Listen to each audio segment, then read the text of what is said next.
হিমালয়ের সুন্দর পাহাড়ি উপত্যকায় অবস্থিত নেপালের একটি শহর। কয়েক শতাব্দী আগে এখানে একটি গভীর জলের লেক ছিল এবং এই লেকে বিভিন্ন ধরনের সাপ এবং নাগ বসবাস করত।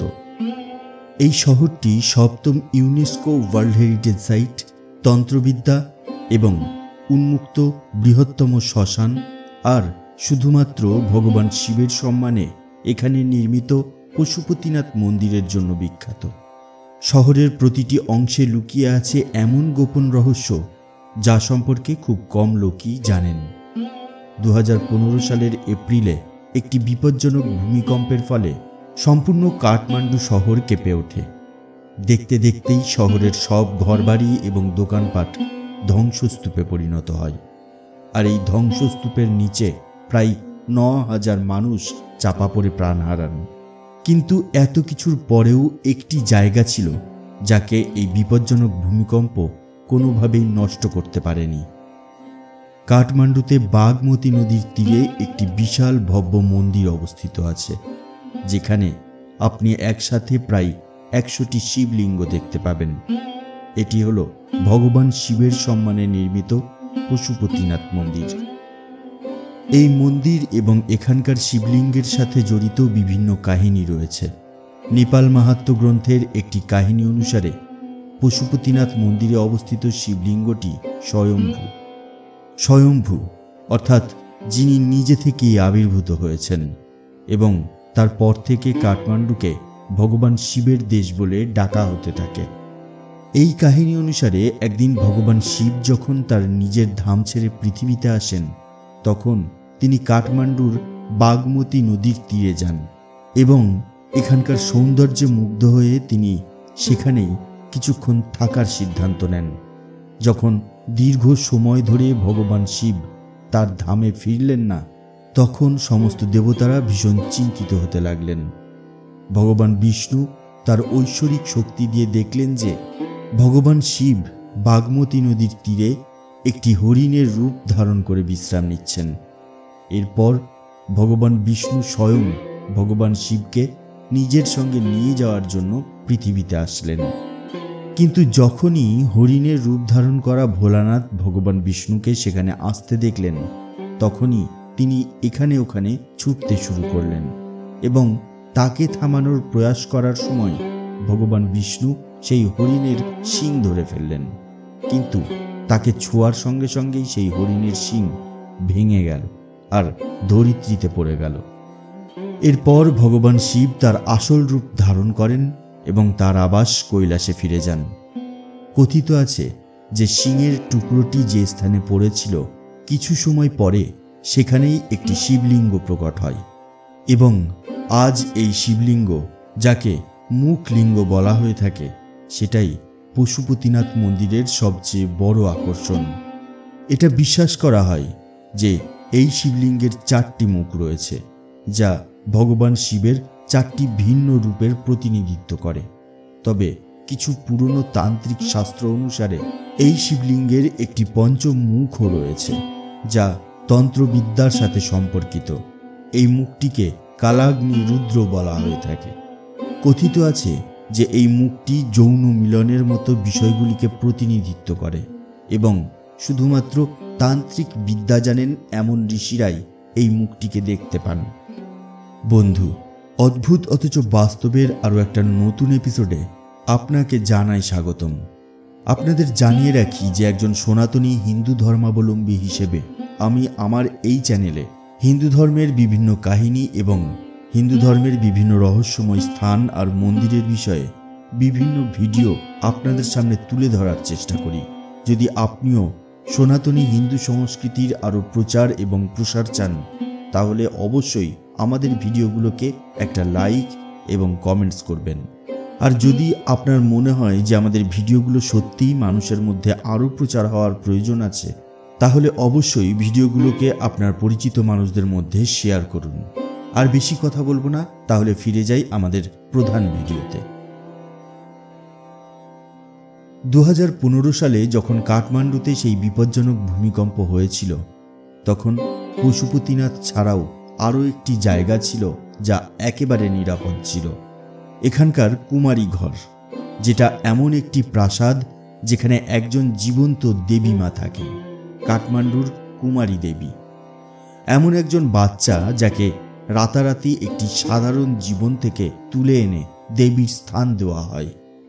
5 বছর বয়সী একটি ছোট্ট মেয়েকে একদিন হঠাৎ করে তার বাবা মার থেকে আলাদা করে দেওয়া হয় এবং কাঁদতে থাকা সেই মেয়েটিকে একটি ছোট্ট ঘরে নিয়ে যাওয়া হয়। সেই ঘরে শুধু কয়েকটি প্রদীপের খুব হালকা আলো থাকে এবং মেয়েটি এই আলোতে ঠিকমতো কিছুই দেখতে পায় না। সেই অন্ধকার ঘরে নিজেকে একা পেয়ে সেই মেয়েটি ভয়ে কাঁপতে আরম্ভ করে।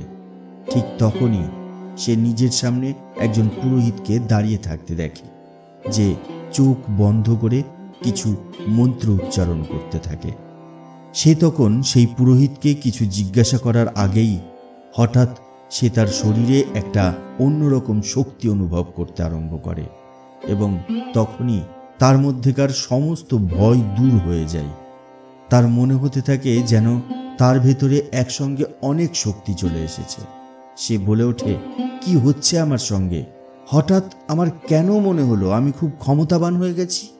এই কথা শুনে ওখানকার পুরোহিত চোখ খোলে আর হেসে সেই বাচ্চাকে বলে, এটা মা দুর্গার শক্তি যা এখন তোমার ভেতরে আছে, আর এই জন্য তুমি আজ থেকে এখানকার কুমারী, যে দেবী দুর্গার একজন জীবন্ত রূপ।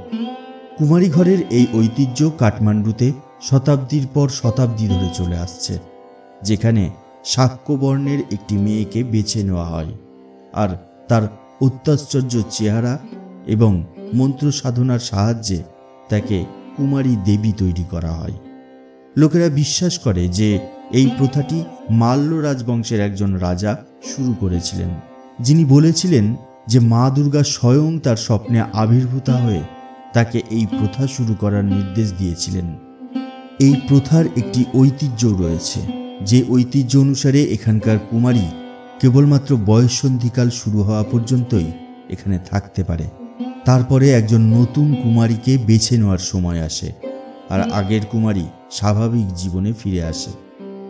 এখানকার পুরোহিত বিশ্বাস করেন যে যৌবনকালে শরীর এবং মনের মধ্যে ঘটে যাওয়া পরিবর্তনের কারণে একজন ব্যক্তির মন বিচলিত হয়ে যায়। এই পরিস্থিতিতে দেবী মায়ের পবিত্র শক্তি তার মধ্যে আর থাকতে পারে না। এই জন্য তিনি অন্য একটি মেয়ের ভিতরে চলে যায়, যার মন খুবই শুদ্ধ। কথিত আছে যে কুমারী ঘরে এই কুমারী এবং পুরোহিত ব্যতীত অন্য কোনো বহিরাগতের প্রবেশের উপরে কঠোর নিষেধাজ্ঞা আছে। এখানে এমন কিছু পূজা এবং আচার পালন করা হয় যা সারা বিশ্বের মানুষের কাছে একটি গভীর রহস্য হয়ে থেকে গেছে। হিন্দু ধর্মের একটি পৌরাণিক জ্ঞান, যেখানে বলি, রক্ত, যৌন মিলন এই জাতীয় অনেক জিনিস চিত্রিত করা হয়েছে, যা সাধারণত ধর্মীয় উপাসনায় অন্তর্ভুক্ত নয়, এবং বিশ্বজুড়ে এমন অনেক স্থান রয়েছে যা তন্ত্র এবং তান্ত্রিক জ্ঞানের জন্য পরিচিত, যার মধ্যে একটি কাঠমান্ডুতে অবস্থিত নরদেবী মন্দির, যা শ্বেতকালী দেবীর সম্মানে নির্মিত হয়েছে, যাকে সেখানে অবস্থিত তান্ত্রিক সাধনার কেন্দ্র হিসেবে বিবেচিত করা হয়। একটি জনপ্রিয় কাহিনী অনুসারে একবার পাটনের রাজা শিকারের জন্য কাঠমান্ডুর জঙ্গলে এসেছিলেন। সেখানে হঠাৎ একটি বন্য হাতি তাকে আক্রমণ করে বসে এবং তিনি তার জীবন বাঁচানোর জন্য সেখান থেকে দৌড়তে আরম্ভ করেন। দৌড়াতে দৌড়াতে তিনি একটি বড় গাছ দেখতে পেলেন, যার মধ্যে একটি গুহার মতো বড় জায়গা ছিল। তিনি এর ভেতরে নিজেকে লুকিয়ে রাখল, কিন্তু ক্লান্তি ও ভয়ের কারণে তিনি অচিরেই সেখানে অজ্ঞান হয়ে গেলেন। কিছুক্ষণ পর যখন তার জ্ঞান ফিরল, তখন তিনি তার সামনে মা শ্বেতকালীকে দেখতে পেলেন, আর তিনি হাত জোর করে মা শ্বেতকালীর সামনে দাঁড়িয়ে পড়লেন। এখন তোমার জীবনের আর কোনো বিপদ নেই, তুমি এবার বাঁচতে পারো, এই কথা বলে মা সেখান থেকে অন্তর্ধান হয়ে গেলেন। কথিত আছে যে এই ঘটনার পরেই রাজা এই স্থানেই মা নরদেবীর একটি মন্দির তৈরি করেছিলেন, যা আজ তান্ত্রিক সাধনা ও উপাসনার জন্য পরিচিত। তান্ত্রিক গ্রন্থের মতে দেবীর চরণে বলিদান ও রক্ত নিবেদন তান্ত্রিক সাধনার একটি গুরুত্বপূর্ণ অংশ। আর তাই প্রতি বছর বিজয়া দশমীর দিনে এই মন্দিরে একটি বড় মহিষ বলি দেওয়া হয়। নরদেবী মন্দিরের পাশাপাশি কাঠমান্ডুরই বহু মন্দিরে প্রথম শতাব্দী থেকেই তান্ত্রিক সাধনার প্রচলন হয়ে আসছে। অথর্ববেদ এবং যজুর্বেদ অনুসারে ভগবান শিবকে তন্ত্রের দেবতা হিসেবে উল্লেখ করা হয়েছে এবং সেই জন্য তন্ত্রবিদ্যায় ভগবান শিবের কালভৈরব রূপের পূজা করা হয়ে থাকে। কাঠমান্ডুতে 2005 সালে পরিচালিত একটি সাংস্কৃতিক গবেষণায় বলা হয়েছিল যে বছরে একবার পূর্ণিমার রাতে এখানে কীর্তিমুখ ভৈরবের মন্দিরে তান্ত্রিক পূজা করা হয়।